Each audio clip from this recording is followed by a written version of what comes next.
Hi everyone. Welcome to the How to Get Unstuck workshop, and it's all about your business, your staff, and you. My name is Phil Bride. I'm a business coach and management consultant. Yes, I have an MBA and I'm certified in professional assessments. I work with business owners, presidents, GMs, top managers of all kinds, and professionals.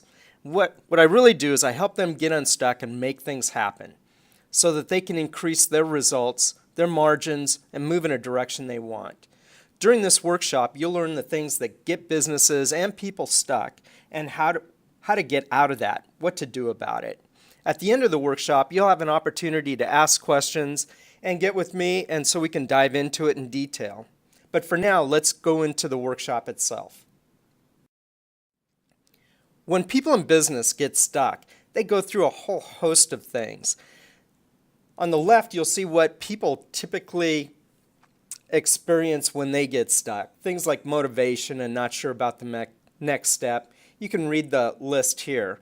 But all kinds of things that people experience when they get stuck. On the right, when businesses get stuck, things like sales stalls out, profits soften or go negative, all kinds of things happen. But if you think about it, businesses are really about people. People run the businesses, they sell goods and services to other people. So when businesses get stuck, it's really about people getting stuck. When it comes down to it, alignment is key to getting unstuck. When businesses and people are stuck, there's something out of alignment. Either a process is out of alignment, strategy isn't aligned well, or the people just don't fit. They're not taking advantage of their talents and strengths. When those three things work together in concert, there's an internal alignment within the company, within the people, and all the points of connection to the outside world work beautifully.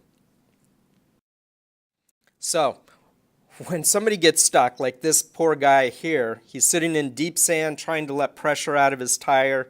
Apparently no shovel, no jack, tide's coming in, and he's there alone. What's he going to do? Well, he is definitely stuck. When people get stuck, when businesses get stuck, there's no focused direction. They don't know what's wanted or don't know what's expected. A lot of times they just don't know what they don't know. Then there's the skill side of things. Not organized, don't know how to organize, can't prioritize, can't make decisions. That's one of the biggest problems with a lot of businesses is just can't decide the direction to go on. What that comes down to is a lack of planning. Really, you got to decide where you want to be. There's that age-old question, what do you want? Well, it's the same for professionals, for business owners, and for businesses. What do you want and where do you want to be? It's really three things that help answer that question. It's not overly complicated. Imagine your future. Imagine what you want for your business, for yourself, for your team.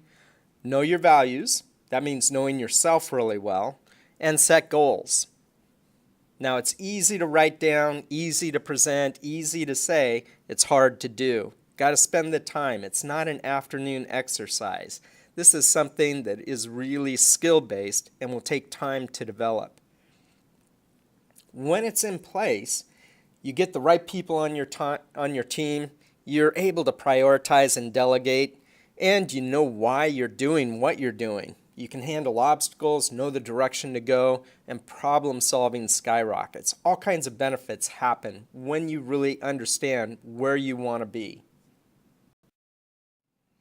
So, it comes down to aligning the processes. And the processes in all businesses tend to fall into these same sets of categories. There's marketing and sales, account management, customer engagement, all the outside touches to the customers. Then there's the inside things, the payments and billing and collections, operations and delivery, financials, people and staffing. All these processes need to be aligned. Well, you think about it, that could be overwhelming. There's a lot of things within each one of these boxes, a lot. If you try to align all these by looking at the boxes, clearly overwhelming. All that stuff. By understanding all this stuff, you finally can get some alignment. But again, that's a lot of things to pay attention to. What is that? That's 6, 7, 8 things, and there's a lot packed behind each one of these. It really comes down to the end of the whip when you start at this side of things. Think about this a little bit. Planning is really everything about it. A plan, just having a plan written down, typically they sit on a shelf. I've written plans for people as a consultant. I've had plans written for me, hiring consultants. Guess where those plans ended up? On a shelf, in a file. I maybe read them once. Maybe they came in and worked with me to show me what the plan was all about, but that was the end of it. The key is planning. Planning is really everything. And then there's vision and action. Yes, we need a lot of activity, we need action, but without a vision, the action just ends up being crazy busy and passing time. And of course, vision without action is a daydream. So what's it all about? Well, you got to have a vision. And in order to get a vision, you got to really understand your values. And values for a company are really different, or they're not different from values of the people in the company. A company is really a group of people supplying goods and services to another group of people, their customers, working with partners, another group of people, and vendors, yet another group of people. So the values really have to be tied to people, and they have to be the person in charge, whether it's a project within a larger company or a company itself or an individual professional trying to move up the ranks. Understanding those values is crucial. Then build the vision. Once you have those two things in place, that's a solid foundation. Goals become straightforward. Setting goals across all those areas within a business or a project become very straightforward, and they become much more obvious. Not necessarily easy to accomplish, but much more obvious on what to do.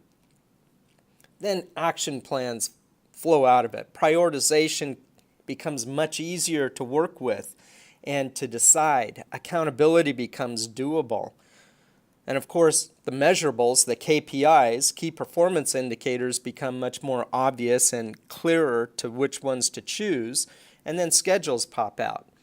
Notice, nowhere up here is there this thing called a to-do list, because to-do lists are really the very end of the whip, the very end, last thing to do.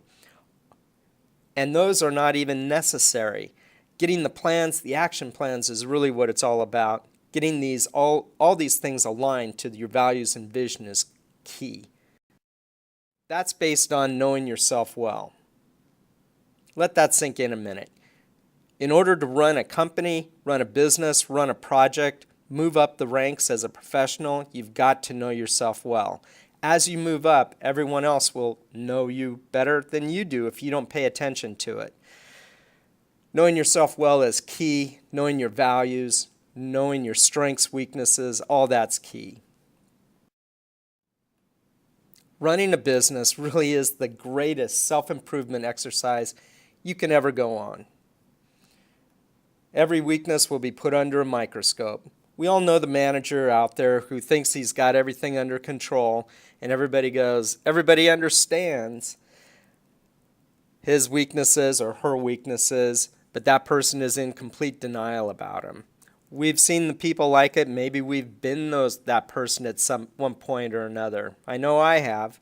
I've been that person, and after that, I became determined to understand myself well. Took the assessments, got the coaching, understood what my weaknesses were, what my blind spots were, and more importantly, what my strengths and talents were. Leverage those. That's key to it. And it's because our personal life does affect our work. The busier we are, the more responsibility we have, the more we have work-life balance, the more personal life and work life meld together into one person, because we are who we are no matter where we are. we'll take our personal lives with us and our work lives with us all the time. Yes, it's good to take breaks, do distractions, go have hobbies, but still, we're still the same person, we still have the same talents, we still have the same weaknesses, no matter what we do, where we are, who we're talking with. So let's say you have all this in place. You've got your vision, your values, you understand yourself well, you've got your goals, you've got all this stuff put in place. What happens along the way? Well, there's optimism up front, starting a new job, starting a new business. Yes, highly optimistic.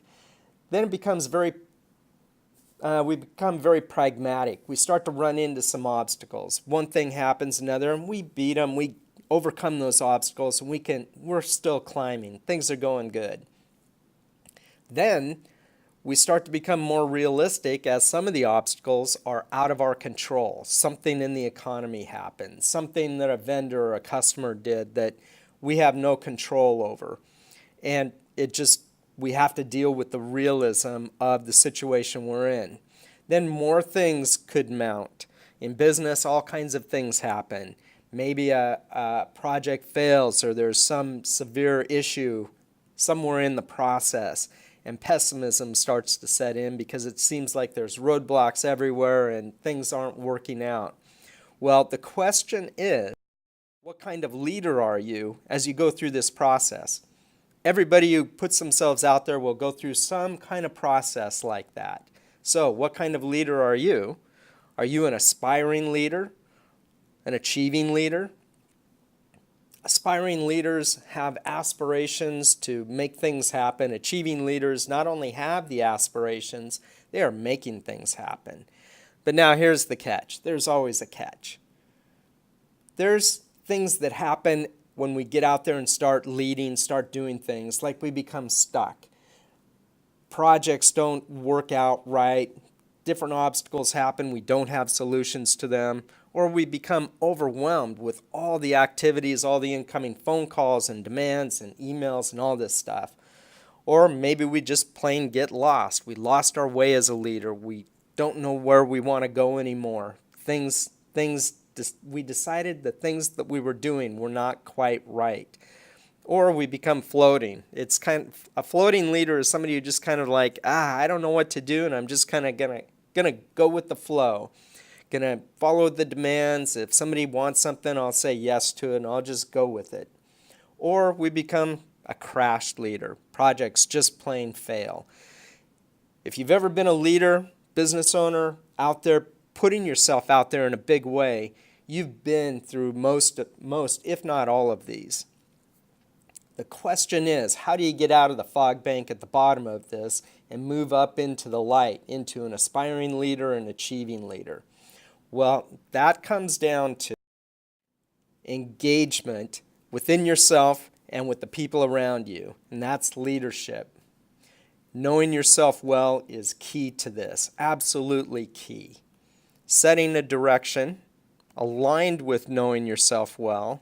Knowing yourself well includes the values, your strengths, weaknesses, all that stuff. Setting direction based on that and based on what you want becomes your vision. Then you can create goals, and then handling the challenges and the obstacles, measuring those against knowing what your talents and strengths are, your direction and your goals. Then you can start identifying things that really are challenges and things that are distractions, and handle the challenges with focus. Engage with your team, operations, customers, and if you're a professional, guess what? You still have a team. If you're an individual solopreneur, you still have a team of vendors, partners, people you work with, and your customers. And you still have to work with these people. Understanding that is crucial. And you commit to high quality. Everything you do needs to be high quality. Do the best you can. And believe that your team is important. Believe that everybody is important that you're working with. So, getting unstuck, making things happen, comes down to a key point around motivation.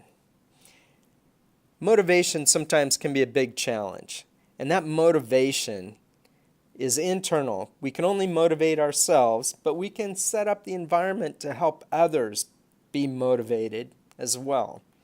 So if you notice things with yourself or with others around you, people keeping their heads down, they seem like there's no energy or even lazy, or they follow distractions, they play the blame game, it's not my fault, or something happened outside of themselves, or there's bickering starting to happen, that means there's some kind of motivational issue going on.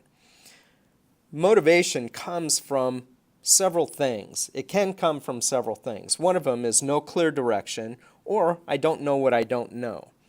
To fix that, you establish a vision, define some values. That vision is really crucial, and that's based on values and what you want. Not organized, things are crazy around here. Another thing that can really eventually start eating away at people's motivation. When things are unorganized and it seems like you're just wasting your time, spinning your wheels and not going anywhere. Need to plan, create goals. Planning is very crucial here, and to create very specific goals. And then there's time management, which is really a skill. It's not knowledge. We've all read the books. We've read the blog posts. We've read the articles about how to do it. We all know how to do it. The question is, how skilled are you at doing it? And to develop a skill takes time, coaching.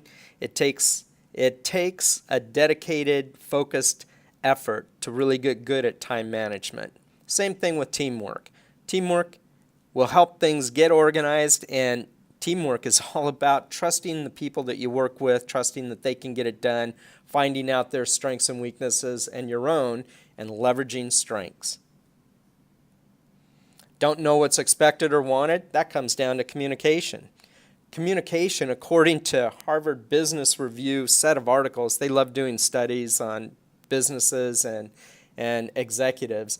And they say all of the executives they studied, they felt that the executive could communicate about 10x more than they do currently. So if they're communicating once a week in a one-to-one meeting or a one-on-one meeting, the goals and values and vision of a company, they could do it 10 more times in that week. If you're doing it once a month, 10 more times a month. Very specific communication, not general, hey, how are you, but specifically about what the organization is trying to accomplish or what you personally are trying to accomplish. Maybe there's no balance in your life or a poor self-image. Well, that comes down to personal and professional development and knowing yourself, understanding yourself and accepting yourself. That's all around professional and personal development, and it's crucial. That drives back up into motivation, and it's crucial for leadership and that foundational stuff. Excuse me, that foundational stuff of vision and values, so you can build these goals clearly. So, is your leadership up to the task? Well, here are the things that need to be in place. You need to have the skills. You need to have the knowledge. And you need to have the goals. Those three things are pretty crucial. Skills clearly are different than knowledge. We've read the books. We've read the books on business and time management and goal setting, and we know what to do. The question is, are we skilled at it? Which means we have to practice and fail and practice and fail and practice and fail.